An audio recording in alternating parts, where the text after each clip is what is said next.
என்னை இழிவுபடுத்திய இந்து மதத்திலிருந்து நான் வெளியேறுகிறேன், என்னை வெளியேற விடுங்கடான்னு அம்பேத்கர் என்ன பண்றாரு, 2 லட்சம் பேரை கூட்டிட்டு இந்து மதத்திலிருந்து புத்த மதத்துக்கு போயிடுறாரு. எஸ்சியிலிருந்து வெளியேறாரு. அப்புறம் அவனை எஸ்சின்னு சொல்ல முடியாதுல்ல. இந்து மதத்தில் வெளியேறி புத்த மதத்தை தழுவி யாரையும் போய் நீ எஸ்சின்னு சொல்ல முடியாது.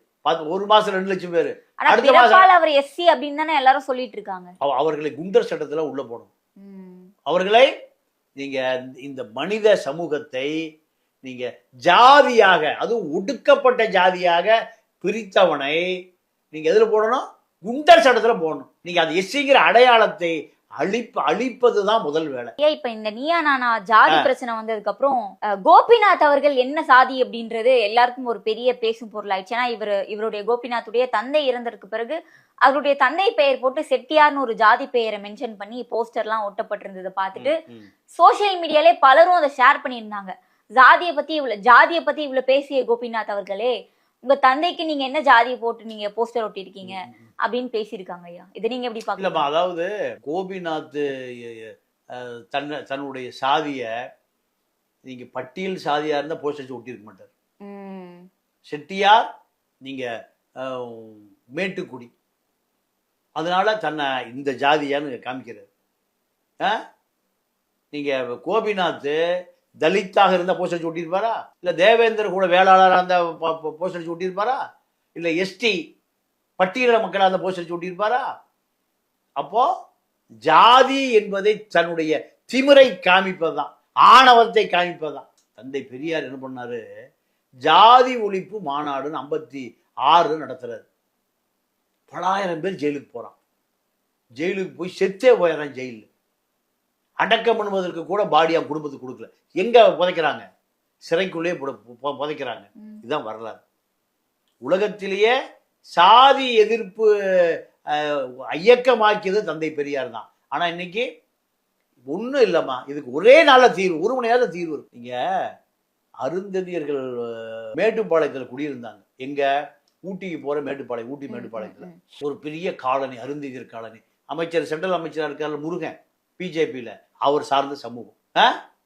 அப்போ இந்த சேரி அருந்ததியர் காலனி இருப்பதை அங்க இருக்கக்கூடிய ஒரு பண்ணையார் என்ன பண்ணாரு, பெரிய செவுரு வச்சு மறைச்சிட்டார். பெரிய எதனால? என் வீட்டுக்கு பக்கத்துல அருந்ததியர் காலனி இருக்கக்கூடாது, சக்கிலியர் வலுவு இருக்கக்கூடாது. இந்த காலனின்ற வார்த்தை அதுக்கு அப்புறம் பயன்பாட்டில் இருக்கக்கூடாதுன்னு. அப்போ மேட்டுப்பாளையத்துல செவுரு வச்சுட்டாங்க. செவுரு வைத்தது மலையில ஊறி அந்த செவுரு விழுந்து அந்த உழைக்கிற மக்கள் எத்தனை பேர், ஏறக்குறைய ஒரு 10-15 பேர் இறந்து போயிட்டு. கேட்பதற்கு நாதி இல்லை. அந்த மக்களுடைய அந்த சாவுதான் அமைச்சரை யார சாதாரண முருகனை மத்திய அமைச்சராக்குச்சு. ஆனபுரம் அவங்க என்ன முடிவு பண்ணாங்க, நாங்க இந்து மதத்திலிருந்து வெளியேறுகிறோம், எங்க போறோம், முஸ்லீமாக மாறுகிறோம் சொன்னாங்க. ஒரு 1000 பேர் முஸ்லீமா மாறுன்னு சொன்ன பிறகு அவங்க அருந்ததியரா முஸ்லீம்ல மாறுனா அவளுக்கு என்ன பேரு, அப்துல்லா, ரஹீம் பாய், ஹைதர் அலி, காஜா, ஷரீப். யாரு பேரு? அருந்ததியர் ஊருக்குள்ள வரக்கூடாது, நீங்க எல்லாம் அருந்ததியர்கள். மதம் மாறுனா என்னவா மாற போது, உடனே ஓடி வந்து மத்திய அமைச்சராக்கப்பட்டார் முருகன். மத்திய அமைச்சரா ஆக்கப்பட்டார் முருகன். அப்போ இந்த சமூக இழிவை உடைத்தெறிவதற்கு இந்து மதத்திலிருந்து வெளியேறுவதை தவிர வேறு வழி இல்லை. நீங்க இப்ப தேவேந்திர கூட வேளாளர்களை ஷெட்யூல்டு கேஸ்ட்ங்கிறாங்கல்ல, அவங்க என்ன சொல்றாங்க, எங்களை பிசியில சேர்த்து நாங்களே சொல்றையா, பிசியில எங்களை ஒரு வாரம் உங்களுக்கு அவகாசம். எங்களை ஏறக்குறைய ஒரு 50 லட்சம் பேர் இருக்காங்க தமிழ்நாட்டினுடைய தென்பகுதியில். தேவேந்திர குல வேளாளர்கள், பட்டியலின மக்கள் அத்தனை பேரும் வடக்க தெற்க இருக்காங்க. 2 பேருமே இந்து மதத்தில் வெளியேற போறோம், இதா மாற போறோம், முஸ்லீமா மாற போறோம், கிறிஸ்துவனா மாற போறோம், பௌத்தனா மாற போறோம் சொல்லுங்க. ஓடி வந்து ஒரே நல்ல பட்டியல் வெளியேற்றம் நடந்துடும். பட்டியலிருந்து வெளியேற்றப்பட்டு என்னவா மாற்றப்படுவார்கள், பிசியா மாற்றப்படுவார்கள். 1935 எப்படி சாணார்கள் எஸ்சியிலிருந்து பிசியாக மாற்றப்பட்டார்கள், அதே போன்று நீங்க ஆள பிரஜாதிபதி அடிகள் சொல்றாரு இந்து மதம் வெளியேறமையா.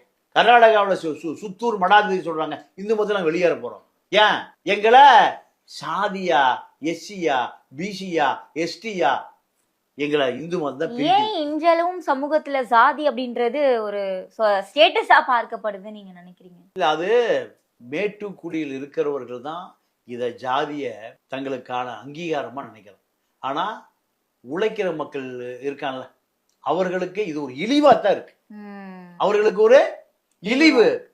நீங்க அந்த நீயா நானா நிகழ்ச்சியில அந்த பட்டியல்ங்கிற வார்த்தை இல்லைன்னா அங்க யாரையாவது தெரியுமா? யாருடைய குற்றம் அது? இந்து மதத்தினுடைய குற்றம் தான். அவனை யாரை கேட்டு நீ அவனை பட்டியல் இன மக்கள் யாரை கேட்டு பிரிச்ச? அது எதுக்கு டெலிகாஸ்ட் பண்ணணும்? அதான் இது ஒரு மறைமுகமான சாதி வெறி. நீங்க நீயா நானா கோபிநாத்துக்கு ஒரு சாதி வெறி, வேற தலைப்பே இல்லையா? ஆனா அவரை பார்த்தா அப்படி தெரியலையா? ரொம்ப நல்ல மனிதர். நல்ல மனிதர் தான், கெட்ட மனிதரா உள்ள இருப்பாங்க.